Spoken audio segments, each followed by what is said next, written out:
Hello, Lamer Gamers. This is Lamer Travis, Rowdy 5000, Ryan, Skylar, for the Lamer Gamers podcast. Over the next couple of episodes, you will hear all of us in some form or fashion.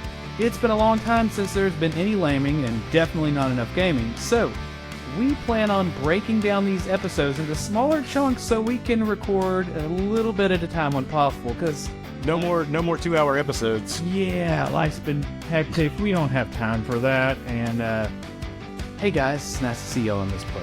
Good to see you. All right, let's get to the show.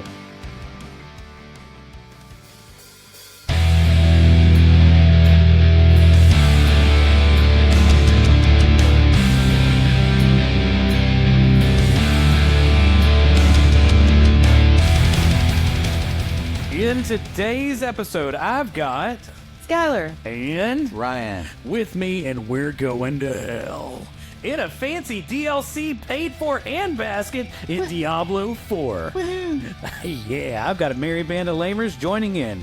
So, let's go ahead and descend into the depths of nerddom and talk about Diablo IV. Everybody do your best headbang, please. Alright guys, so how did we get to play this game early? Money. That's exactly how. So, if you wanted to play Diablo 4, they had an open beta, then a not quite so open beta, like kind of like a speakeasy, right? You like give somebody some money somewhere and you go in through the back room. Yeah. And so we did that. And we got to play a little bit early. So the first round was, who did we play as the first round? I was a barbarian. I was a rogue. I was a sorcerer. Yes. And if you get... And I'm playing as a Charmander. Rowdy, wrong game. Jesus. Now, I could see him dressing up as... You would probably be a druid. You could be a Charmander druid. I bet they have like a... they need that as a add-on for PC. Anyway. As a mod. As a mod, that's the word I was looking for. Hey, you might be able to pay for the costume. The skin. Hey, yeah. So you could actually play to level 25 and you get a wolf pup for your suit of armor. Did y'all know that? If you got to level 25 with any of your characters? No. So what's going to happen? We'll I was too excited to just play. We'll talk about that. Y'all all got to 25, right? Yes. That's because we're real Diablo 4 gamers. Not one of those lamer ones. So... We're not lamers, we're gamers. that run around pretend they're Charmander and going char in the middle of their Diablo 4 game. Anyway, so in Diablo 4, if you haven't played it, we'll give a little bit of story. So in the last game, you had... Oh, who was the main enemy before Diablo showed up? Because it's always really Diablo in the end, right? No. What, Asmodan was before? Asmodan. You fought In the Diablo 3, evils. yeah, before the expansion. Yeah, I think Asmodan kind of was the main thing, and then you realize that Diablo's still alive, and you go to heaven to go. Right. And then there was when you had to kill the death Yeah, in the DLC expansion. And he had that stupid little, like, boom boom stick. Yeah, and it was the most dramatic death of all time because it took like a full 2.5 minutes for the dude to finally die. And the screen goes white. Yes. Yeah. So in this game, you are starting out and you are a nobody, which you go around and you almost die in the cold. You see this wolf who shows up later, apparently. And Scary wolf. he's a spooky wolf. He's a big scary monster wolf. Who's a good boy? So Not him. you wake up and you got to start beating up people, right? You go into this town, somebody has been bitten, it seems like from a vampire or something else. Or do they allude to a vampire or a werewolf? I think it's a vampire. Okay. So you go in, you save somebody, then everybody turns on you. Yeah. Everybody get crazy, and then they try to But eat they you. get you drunk first. That is true. You do have a little bit of a party. Then you wake up and it's like you and this priest and you got to like fight people and everybody's trying to eat each other. They fed you some weird stuff. Oh, it was like petals of Like the flesh demon petals. Lilith. Like It was the blood of Lilith. Yeah, but Yeah. it looked like flesh petals. I didn't like it. So already at the beginning of this game, you have been tricked by demons. You come in and you start seeing Lilith, who is the main antagonist in this game, and she shows up not necessarily as this. I mean, she of course looks evil, but she shows up to convince people that she's the good guy and that she is really going to heal and help the land. For some reason, when they start eating people alive, they don't see that as a bad thing. I still wouldn't toss her away. Well, you know, some people thirsty. Anyway. So, Spicy. anyway, so once everybody started trying to kill you, you know, I started blasting, right? And that's whenever I apparently was a druid and I turned into some sort of bear werewolf thing and slashed somebody. Then I stabbed him with my knives. And I hit him with like 4 or 5 weapons strapped to my back as a barbarian. Then I zapped everybody with magic. Then I raised up my army from the dead while drinking a nice deep Merlot as I watched them do all the work because I was a necromancer and that was pretty OP. Yeah, so you got the basis of the game, or at least what was introduced in this, right? So, speaking of the game, how would y'all describe this game? To me, it's somewhere between like... for those who have never listened to the podcast or never played Diablo games, first of all, it's an action RPG, right? Yeah. You run around, you level up. There's different ways to level up. You press the button, it does the thing, right? You press the combinations of buttons and you level up. You get more things that happen. Like you go from a little zap of lightning to everybody catches on fire, runs around screaming as you level up. I think that's a good approximation of the button pressing. Sounds good to me. Yeah, and if you have played Diablo, 1 through 3, to me it's somewhere between the tone of Diablo 2 with some of the gameplay of Diablo 3, like the meatiness of those two games, but it's surrounded by 2 toasty MMO buns and then smothered in like some CRPG sauce. Yeah, rowdy. Makes me hungry. So I need your description. Now, Ryan here is an engineering student. He said he was going to tell us an ordinary differential equation that describes where Diablo 4 fits in between Diablo 1 and 3. So, how would you describe this game, Matt, sir? I'd probably call it a 4th order differential equation, just with the...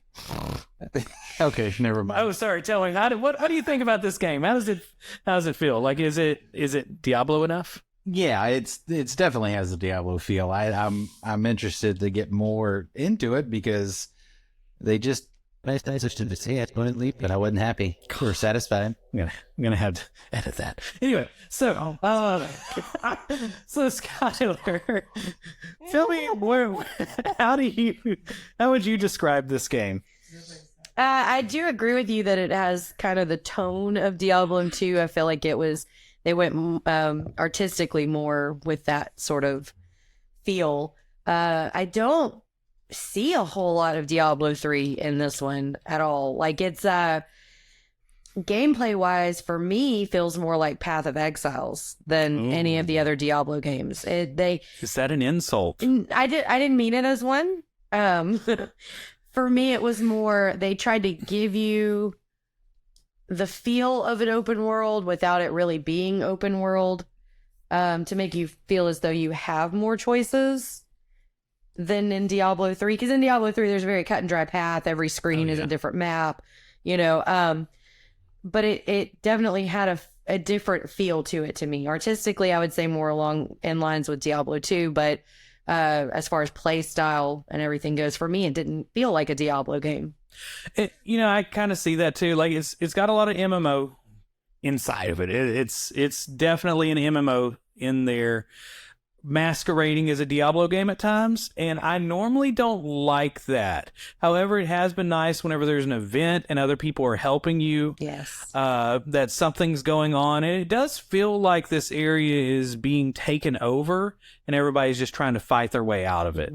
So that was kind of a nice feel to the game, but I am a little worried, and this is where I think Ryan and I would completely differ. that it's going to get to the point where it's like, oh, I'm Colonel Whiskerface, and let me tell you to go fight this guy over there. And then 15 people line up, and he says the same thing to all the 15 people there. And they go all and fight, Dragon Dude the Third. Dragon Dude the Third. Yeah, and you That's just his see like a official train of people going to do the same mission. And I lose so much immersion into that world. Oh, okay. So you're talking about just like lead quest, and it's the same path no matter what you do. Yeah, and Okay. you just see this like churning machine of people, but it seems like they hid that pretty well. So far, I'd say so. I mean, I do like the churn though. I like monotony sometimes. I will say it was a complete shock to me to see random other people in the world just there, because in a Diablo game that's not something you're really used to, especially after playing Diablo 3 for the last 12 years. It's really just We started in beta whenever. Yeah, it was just a shock to see other live players that I don't know hanging out in town.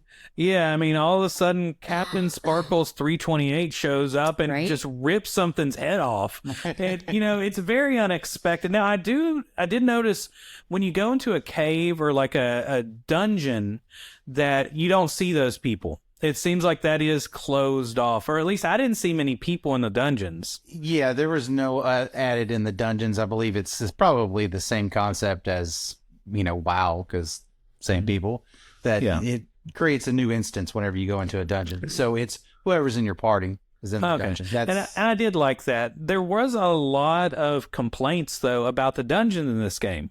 I enjoy the dungeons, and they are procedurally generated, right? Yeah. But I was surfing the Reddits, and that everybody complains on Reddit, Obviously. It's its own level of hell at times, and no one is happy ever. So, but anyway. That describes ready. Diablo 5. Yeah, so they were complaining that they were too similar. Well, I mean, we're in the first freaking, segment of the game. And the instances are too similar? Yeah, they said all the dungeons were just too similar. I disagree. Yeah, I thought they looked different. They had a different play style. Of course, you're trying to open the doors. You have an activity to open the doors. I mean, you go fight a boss. I mean, you can't go too far out of that. Why would they be much different though? Whenever you're in the same area. Yeah. I mean, if you go into a cave, why would it differ too much from the cave on the other side? Exactly. Yeah. And when you're in the same area, because we didn't see the rest of the map, and I don't know. And the map looks huge. Yeah, and so apparently we've only seen maybe 20% of the game, if that. Yeah. And I think these people also must not have played the last season of Diablo 3, where you had to get the Staff of Herding. Yeah. And get the Gibbering Gemstone. Man. Diablo to me is repetitive, and that's, if it's not repetitive, it's not Diablo. Put it right. Yeah.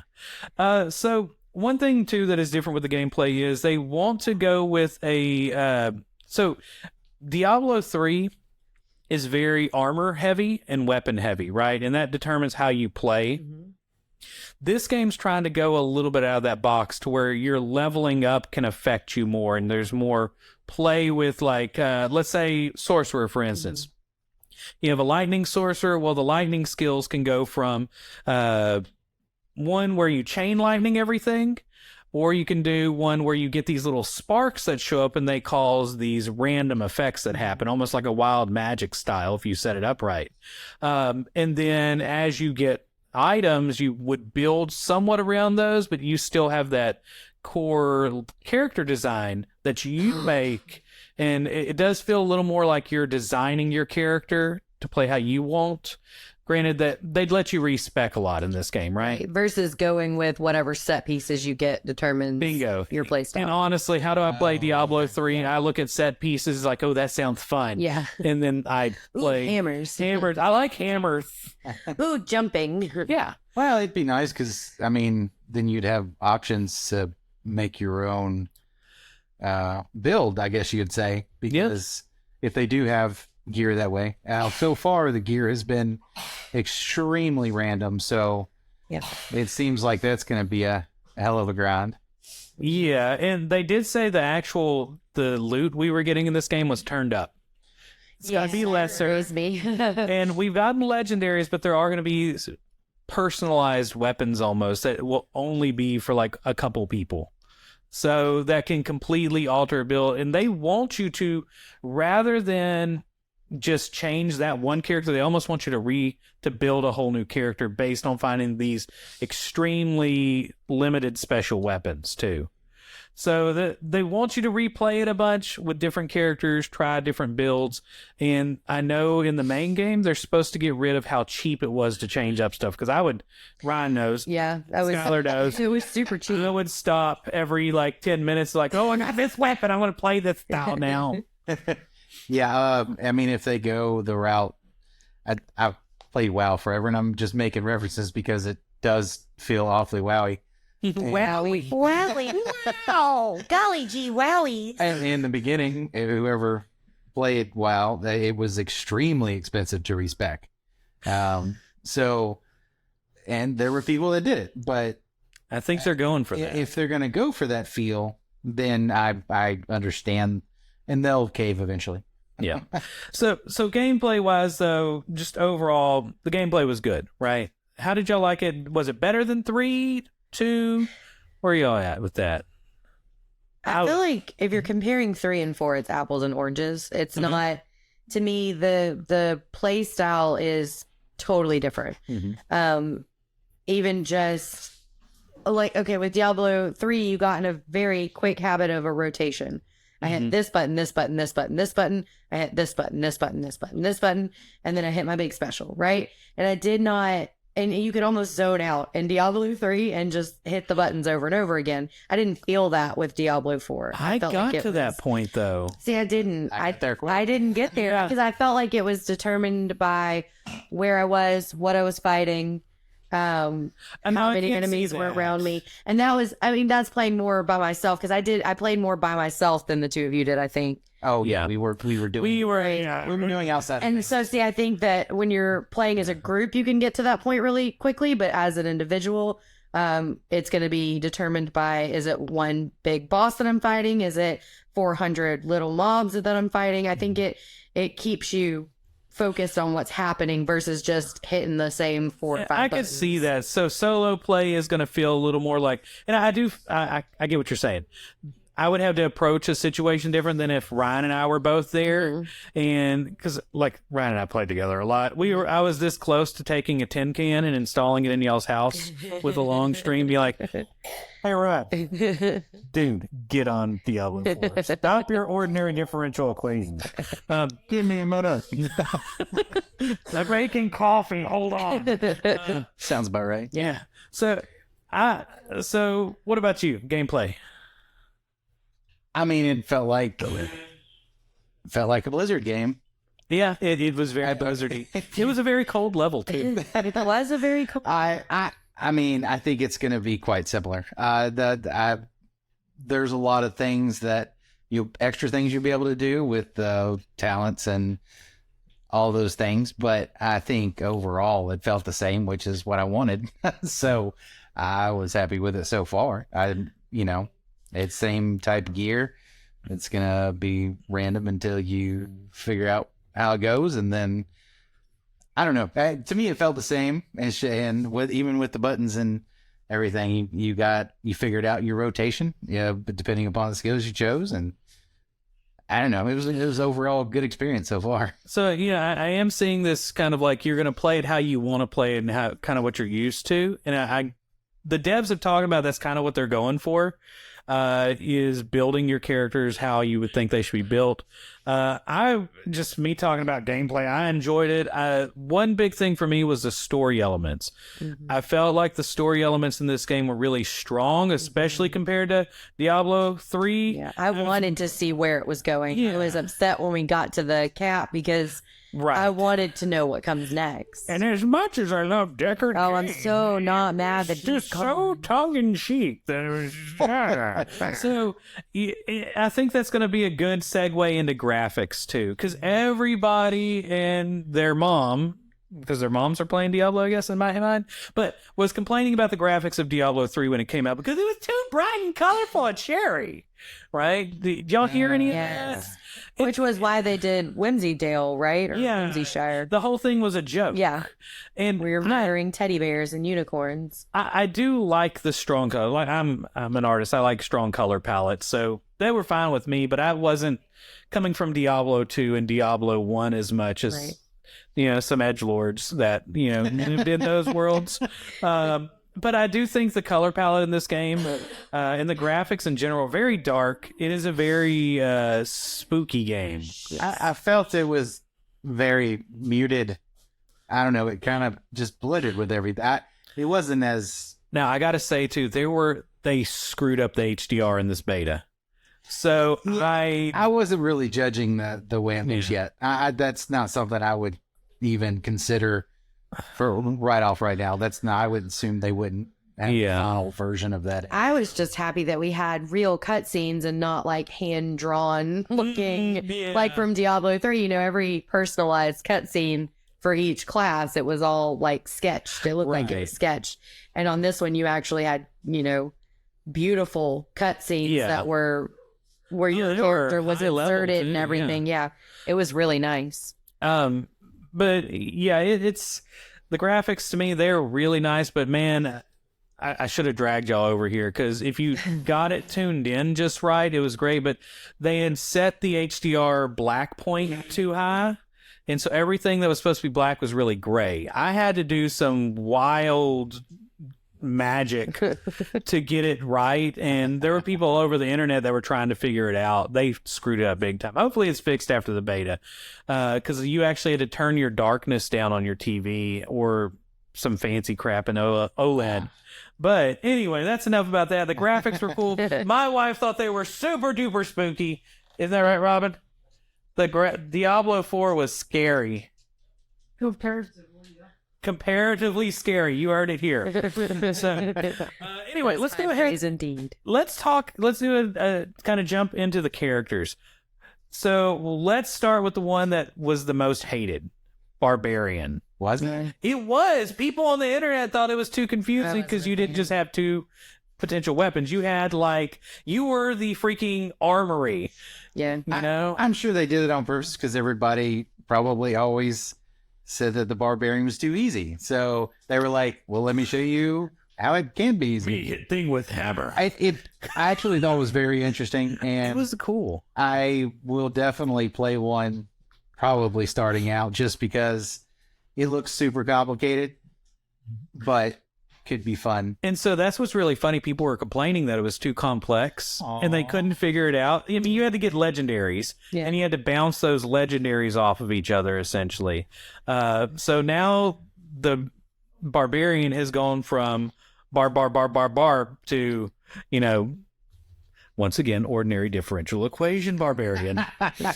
That is. I guess that might be why I like it then. Yeah. Yeah. I have to say, Barbarians for me, even in previous Diablo, they're a huge source of anxiety for me, because their main resource goes down when you're not in combat, and for me that's like panic attack inducing. So I don't typically play Barbarians because it's like, oh, I have to find something to hit.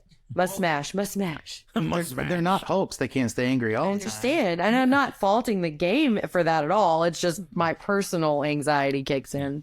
Yeah, I'm ready to see what they do with them. Let's jump over to probably the strongest sorcerer. So did y'all both play a sorcerer or was it just one? I did not. I did. I like the sorcerer, but I'm always a magic user in a game. And I'm not normally. I normally like to hit things with hammer. I did not expect to like the sorcerer. Had a really wide range. I really, really enjoyed the sorcerer. They were, I mean, everything just goes boom. Yeah. Yeah, like explosions. I know it helped. It helped playing with a sorcerer quite.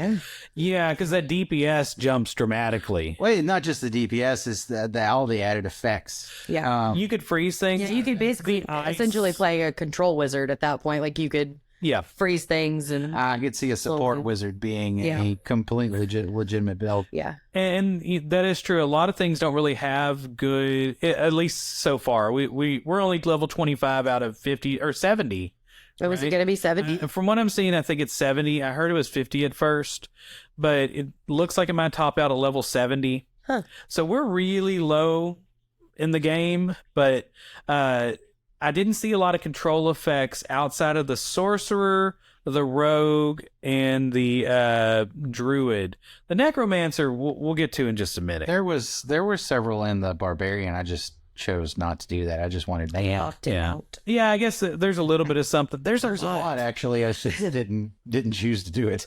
Yeah, so if you don't know, the way you level up, you have to like level up one skill until it's like this little blood river or something. And then you build up to be able to level up your next skill. Well, there was a group. It's just groups of skills. It's like A tree. Yeah, it's a skill tree. Yeah. Skill blood river. Next skill river. Another really strong one, the rogue. Rogue was intense. I liked It was Rogue. fun. Yeah. That was my last one to play, and I had a lot of fun. I normally don't like rogues. I really did not like the demon hunter. I did not like the demon hunter. I did. As much as I like ranged and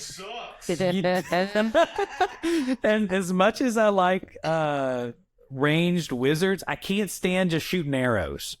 You don't have to with the rogue. You can stabby. I know, and I love the stabby trap build. Going to the trap. rogue trap house, stabbing things. It was great.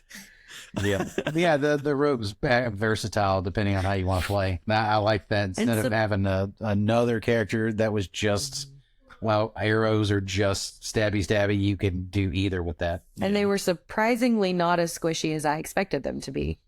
Yeah. Yeah, you could take a couple of hits at least. Or at least they had a lot of dodge, and that was kind of nice. Right. and it had a ton of movement abilities.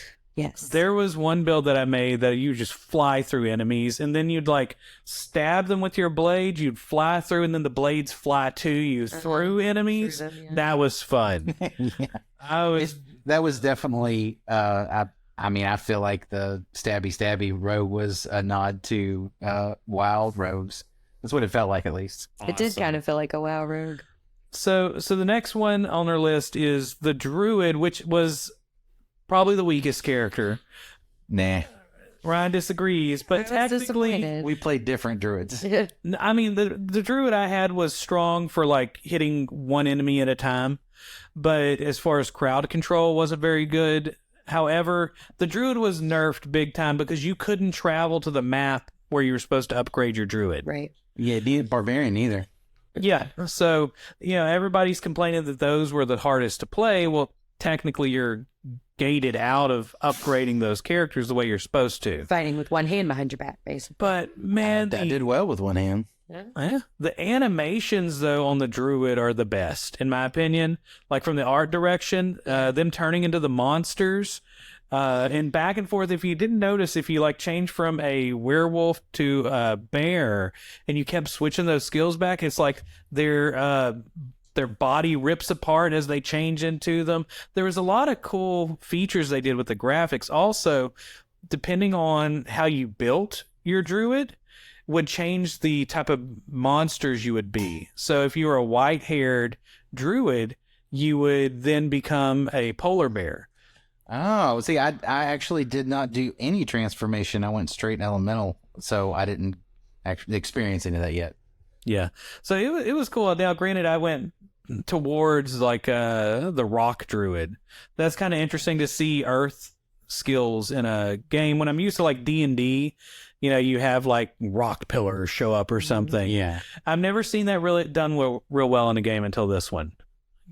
I can't say I know any game that had that, really. Yeah, I played some CRPGs, and that's why I think I kind of say it's got CRPG sauce, because the way they do some of the spell casting and stuff is very like traditional RPGs on computer. Any thoughts on the druid before I move on to the obvious winner of the group? I like that they made the druid females full-figured.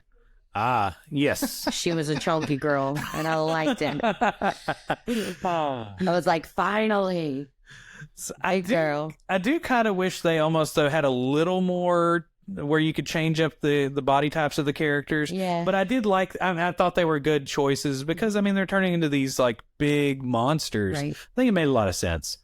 They're eating lots of carbs, right? To be monsters, they're going around eating honey. Carbo load. Did Did you play as poo? Yes. All right, so final one, Necromancer. I didn't play it. I can't say anything. Yeah, you can't say anything. You keep your mouth shut. I thought they were so strong, I got bored with it and became a rogue. No, Necromancer hands down my favorite, but they are gonna have to nerf it. They're gonna have to. It was entirely too overpowered. And the biggest complaint I saw about Necromancers was that apparently you have the Power Rangers for your skeleton army. We kind of do. Oh, I didn't They're see that. super bright blue. Yeah. They kind of remind me of the skeletons, though, in Conan Exiles. Yes. In the dark. They'll like electric looking. Yeah, like electric skeletons. Uh-huh. And so another thing was people were complaining they were in the cities, and that was actually a bug. They're not supposed to be in the city walking I was around. worried about that because they would get like hung up on things too, and then they would be stuck forever in town until you kind of resummoned one in a different place. So, so Necromancer, super strong. I had some really cool builds with it, like where you would send death forward with a scythe and you'd fly across, or the corpse explosions, which are always gnarly. Just two words. 2 words is all you need for Necromancer. Corpse explosion. Yep. That's it. You win. You win the whole game. That's all you need. But yeah, Necromancer's strongest. Controls, just go into that. We've kind of talked about the controls a little bit. I miss having the dodge being attached to the right stick. Yeah.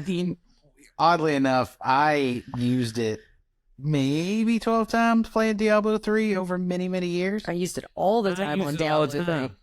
Constantly. Maybe I played Diablo 3 wrong. No, sometimes just because I was bored in town. Like, I just roll around. Just rolling around. I did use it for fun, but not for any use. Yeah, I was a little disappointed with that. You know what really threw me off is the potion button moved. Oh, yes. And I can't tell you how many potions I used. Yep, same. Yeah, and you use a lot of potions in this game. That is something that's different. If you play Diablo 3, you get one potion and it comes back at some point. The minute cooldown. Yeah. But you honestly didn't. This one was more like 2.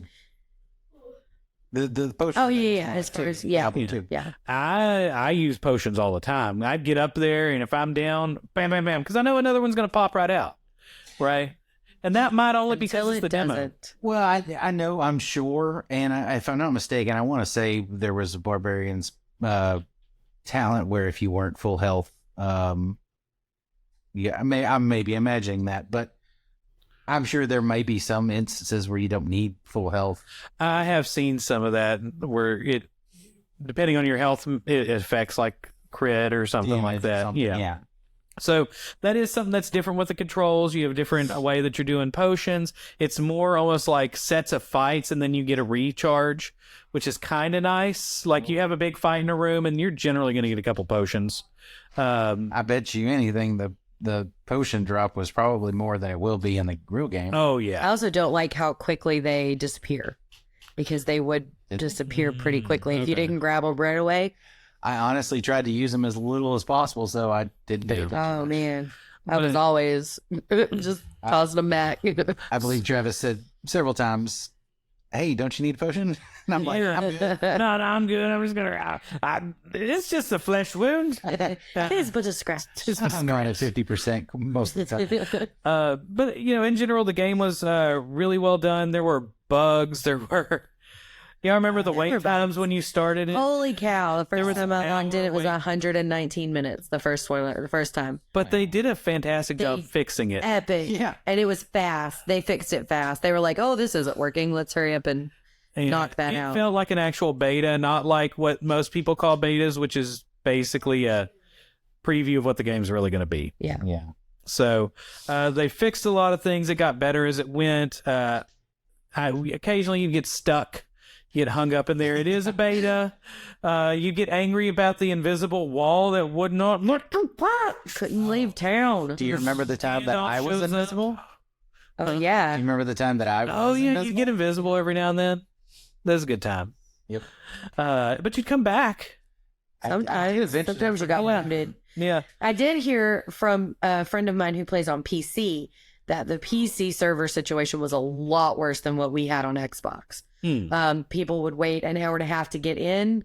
They'd get in for 10, 15 minutes and get booted. Ooh. and then have to wait again to get back in. So the PC server situation was not ideal. Like we got off easy doing it on Xbox. Well, I'm pretty maybe sure. the PC master race god should buy Activision Blizzard like Xbox did. Maybe they have things fixed. 4 more people played on PC, so it was. And that's probably what it was. But I think that we were fortunate in how we got to play or how long we got to play because a lot of people did not have that same experience. I think at one stint, I was at least at 6 hours. Yeah. Before it finally kicked me out. Yeah. It was on the first night. Oh, yeah. All right. So generally, game seems good. I do like the open feel to it. There wasn't a lot of loading screens except for whenever you went into a dungeon that was generated. You could run from one side of the map to the other. It seemed like they had teleportation set up pretty well. When you followed with a group, you had one person that would kind of lead and you would go with their story. Yes. You could replay things. You wouldn't get necessarily some of the fancy loot that went on. Let's go into. I'm big into the sound. I don't know if y'all. I know you don't do music or sound. There's just white where I noise. turned all sound up. I can't do that. Can't do it. The sounds were good. I liked the music in the game. I thought Music it was is well great. done. I do get to the point though to where I end up playing music in the background whenever I'm playing. But I was finding where I really wanted to do the story segments. I thought the orchestra, the music, everything was going really well with it. The voice acting was good. Sound effects are great. I was honestly impressed with the voice acting, and I'll tell you, my hopes were not high because Diablo 3 had some pretty terrible. Be happy with the voice Yes, acting. they had some pretty terrible voice acting instances in Diablo 3, so my hopes were not high, but I was greatly surprised. I couldn't look up any of. No, I know we kept trying to look people up, and we couldn't find And it. they didn't have an IMDb page yet. Yeah. So overall soundscape I think was phenomenal for this game. It was until like way at the end when we leveled up, we've gone through all the stories, like, okay, I'm putting on Spotify now. Let's go hear things. All right. And is there anything else before we make our final determination? Is the Diablo 4 open beta lame? Anything you want to add? Speak now or forever hold your chalice of blood, because strange, but you know, you do you. I think we covered just about everything. I can't think of anything else. All right. So, Ryan, is Diablo 4 open beta lame? No. Good answer. Skylar, Yes. it is lame? No. Wait. What's the question? Is Diablo 4 open beta lame? It is not. All right. And finally, I know it's already 2 out of 3, but it was kind of not lame at all. All right. It has been determined. All right, guys. Thank y'all for joining in for the Lamer Gamers podcast. Diablo 4 open beta. Is it lame? Skylar and Ryan, thank you for joining in the fun today. Anytime. Always. And hopefully you'll probably hear more about this game from us in the future. Maybe with season, I'll have to drag them along and make everybody coffee and we'll party it up and get super hyper. Yeah. Yep. All right, guys. All right, we will see you on the next episode of The Lamer Gamers Podcast. Ooh, got spooky.